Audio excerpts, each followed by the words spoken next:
Est-ce que tu peux juste rapidement brosser un peu ton parcours militant, pas professionnel, militant, comment justement tu es passé du monde d'aliéné, duquel on vient tous, à part les menteurs, ok, jusqu'à au stade où aujourd'hui tu fais des productions.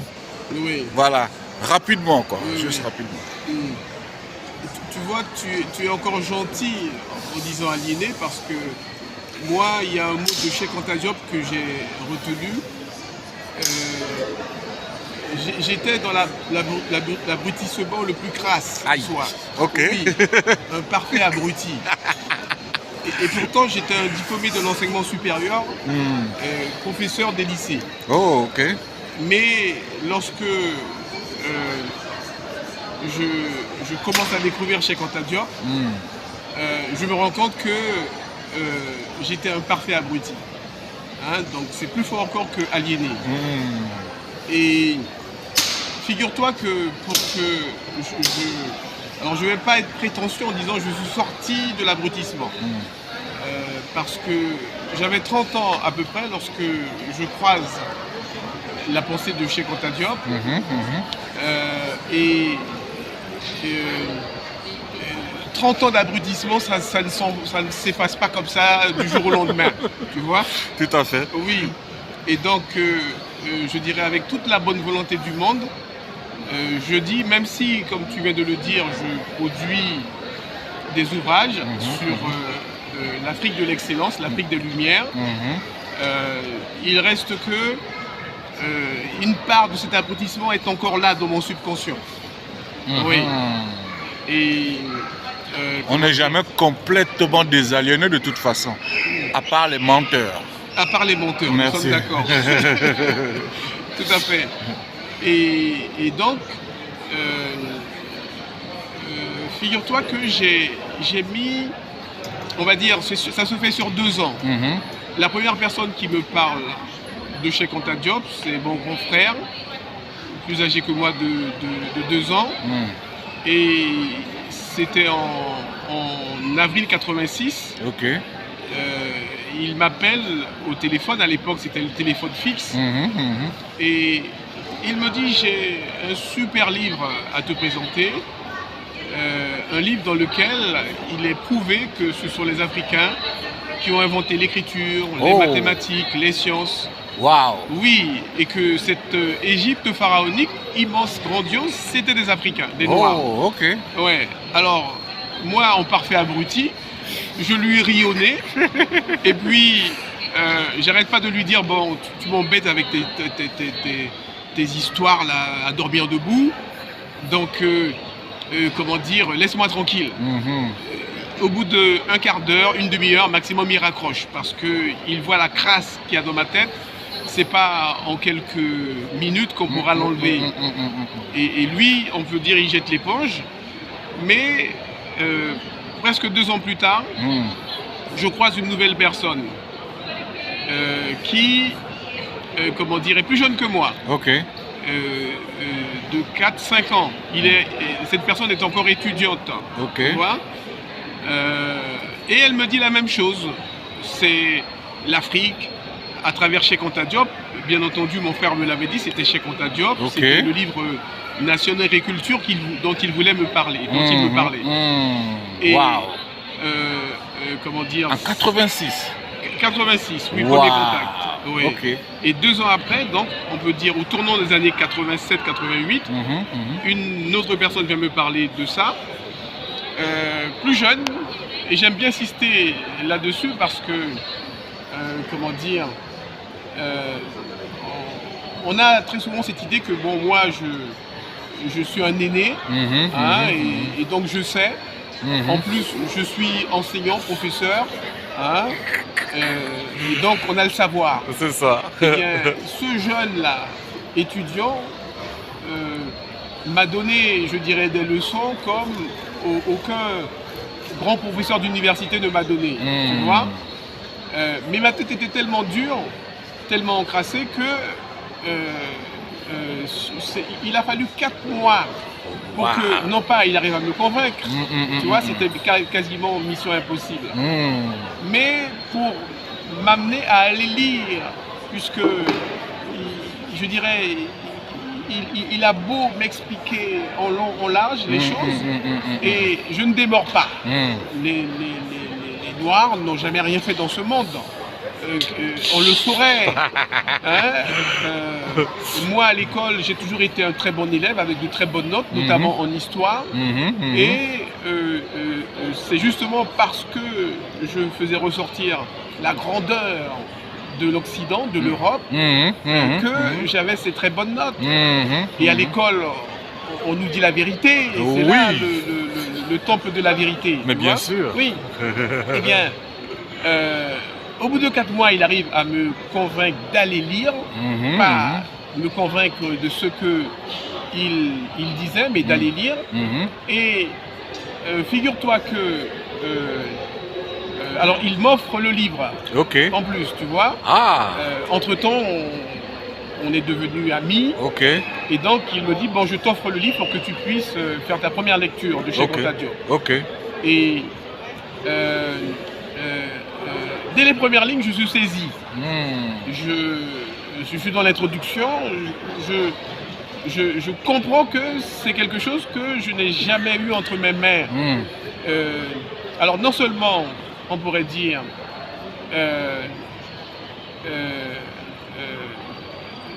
dans le cadre de la science des Blancs, hein, qui pourtant sont les maîtres, mais je dirais peut-être plus encore d'un nègre, comme dirait Aimé Césaire, qui a dit c'est le livre le plus audacieux Tout à qu'un fait. nègre ait écrit, tu Tout vois. à fait. Et donc un nègre qui défie les blancs sur le fond de la connaissance, ça me perturbe, tu vois. Je perds mes repères.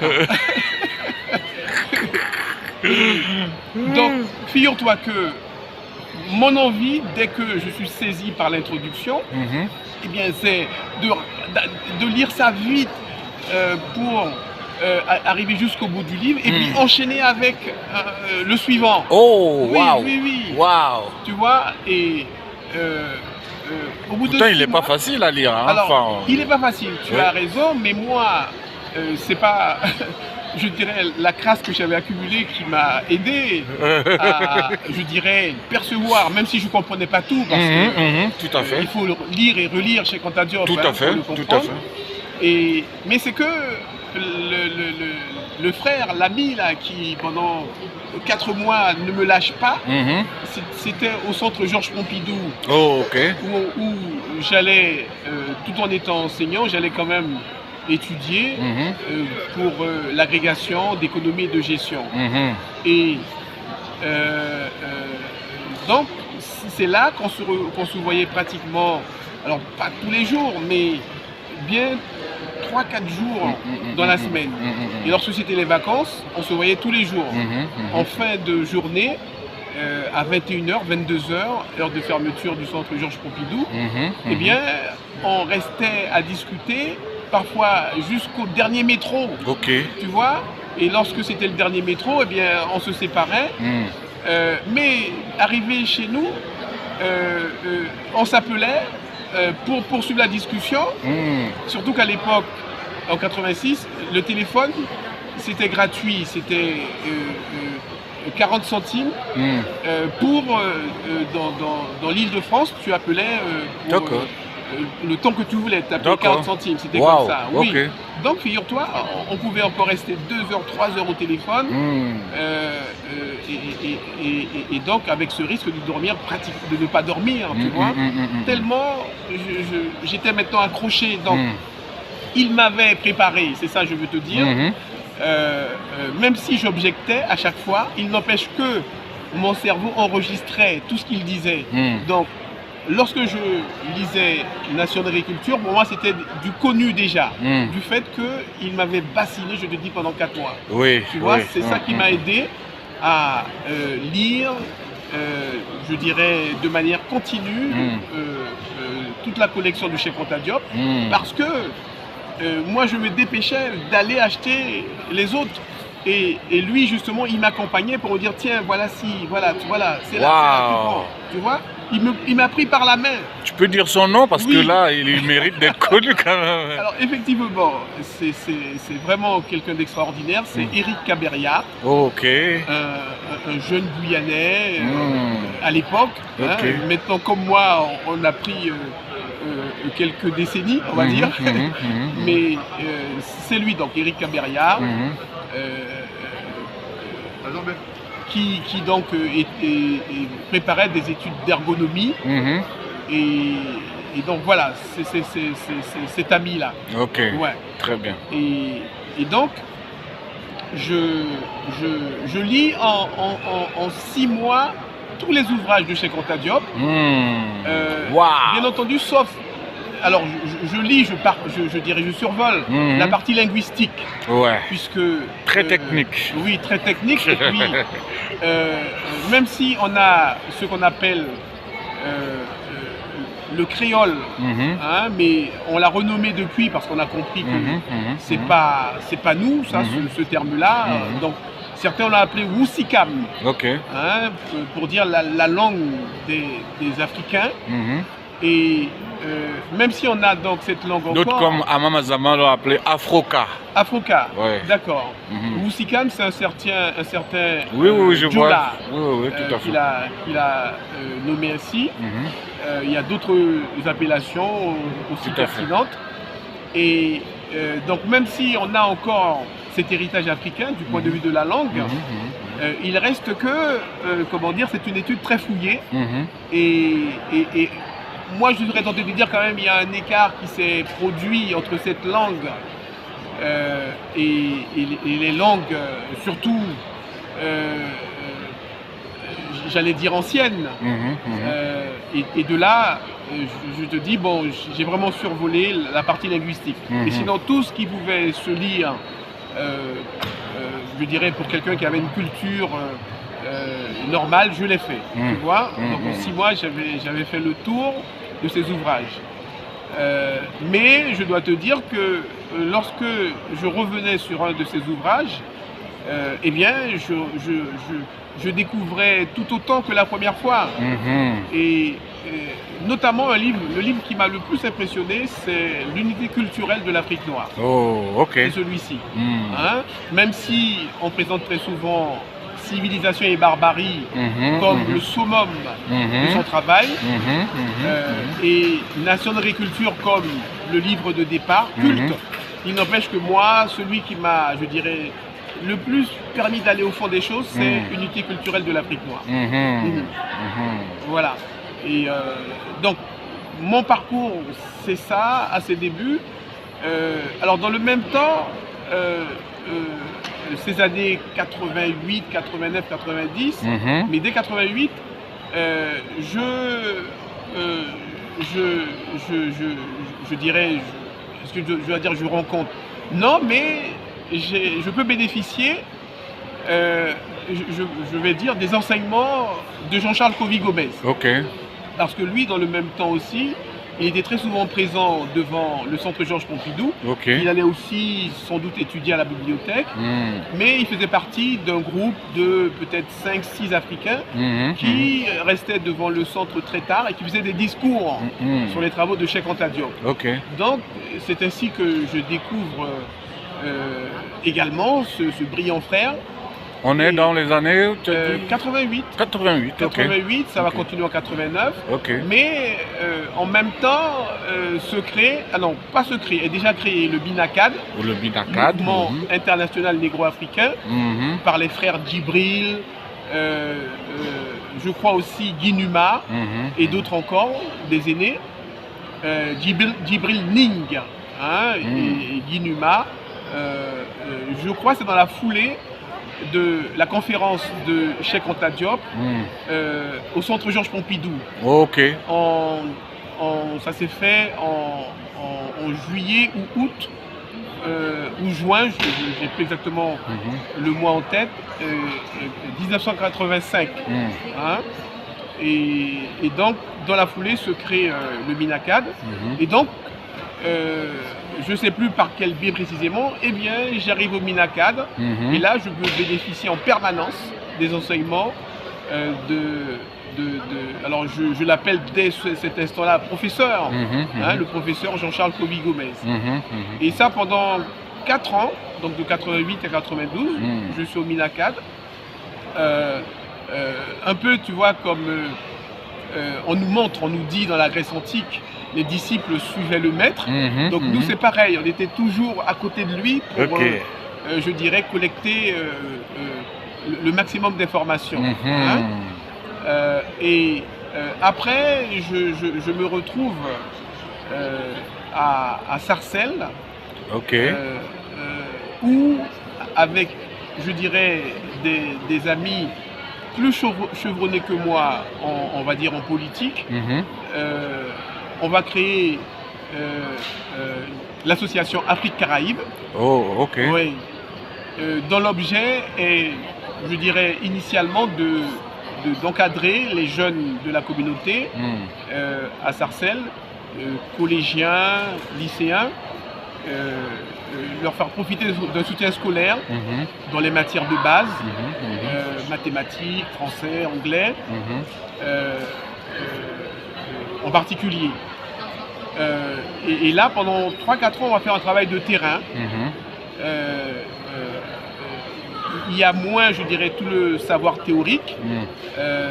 C'est même moi qui vais, je dirais, avec ce que j'ai appris de Éric Caberia, de Jean-Charles Covy-Gomez, c'est moi maintenant qui vais dispenser un peu de savoir. Bon, c'était pas un savoir, je dirais, encore vraiment consistant, mais j'avais déjà de quoi transmettre aux plus jeunes, notamment, qui ne connaissaient rien là-dessus. Tu vois. Et donc, on a quand même, je dirais, fait 4 bonnes années parce que, en plus de ce soutien scolaire qu'on a développé, on avait facilement une centaine de jeunes qui évoluaient dans l'association. On a créé un premier calendrier en 93. Alors, quelque chose de très simple, où on avait une grande figure. Pour un mois donné, on avait une grande figure avec une petite phrase de ce grand leader. Alors par exemple, Aimé Césaire, il était là, dessiné par quelques jeunes de l'association qui avaient ce talent-là aussi. Et je ne sais plus quelle petite phrase on a mis, mais il avait sa petite phrase. Pareil pour Winnie Mandela, Nelson Mandela, ils étaient là avec la petite phrase. Donc très rudimentaire le calendrier qu'on a dû vendre. Alors à l'époque c'était des francs, peut-être 10 francs. Oui. Et il est parti très vite. On a dû faire à peu près 1000 et il est parti très vite ce calendrier. L'année suivante on fait un calendrier plus, je dirais, ambitieux, où là pour chaque mois, pour chaque jour de mois, on essaie de mettre un événement. Alors on n'arrive pas à remplir à chaque fois tous les jours, mais dans un mois, on a bien un tiers des jours où on trouve un événement en rapport avec, je dirais, le combat des Noirs pour retrouver leur dignité. Et là, on fait plus grand, donc on en produit facilement 5000. Et les 5000, on les écoule en l'espace de même pas 6 mois, on les a écoulés. Et donc, c'était un challenge qu'on a réussi. Et le troisième challenge, c'est prendre place sur le marché de Sarcelles. Un grand marché où les nôtres sont très nombreux en tant qu'acheteurs et pratiquement inexistants en tant que vendeurs. Et donc, avec quelques luttes avec la mairie de Sarcelles de l'époque, dirigée, tiens-toi bien, par Dominique Strauss-Kahn, eh bien, on a pu avoir une place, mais un emplacement au centre du marché, parce que jusque-là, les quelques Africains qui avaient un stand, c'était dans un des recoins du marché, donc personne ne les voyait, tu vois. Et nous, avec une lutte que je ne vais pas décrire là, on a pu avoir cette place au centre du marché, avec, on va dire, alors je devrais dire, l'entremise par l'intermédiaire d'un frère de Guadeloupe, un homme d'affaires, Moradel. Je ne sais pas si c'est Luc Moradel, mais c'est Moradel, qui était maire adjoint. Il faisait partie des maires adjoints. D'accord. Oui. Ensuite, je dirais, je me retire un peu de l'activité associative, tout en restant quand même toujours à l'écoute de ce qui se fait. C'est ma fille qui va arriver, la naissance de ma fille.